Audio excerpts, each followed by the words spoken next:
If you have recently lost a spouse, the tax code offers a specific filing status to help ease the transition. Here is how it works.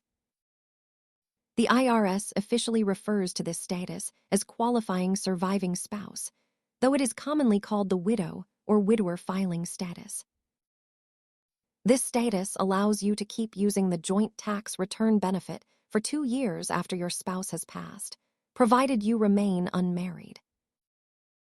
To qualify, you must maintain a home for a dependent child and cover more than half the cost of keeping up that home.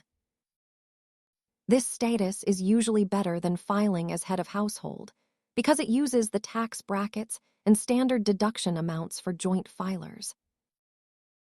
As shown here, the standard deduction for a surviving spouse is significantly higher, which can lower your overall taxable income. Always verify your status each tax season, as your child must still qualify as your dependent for you to claim this filing status. Tax laws are complex, so consider speaking with a professional about your specific situation. Thanks for watching and subscribe for more basics.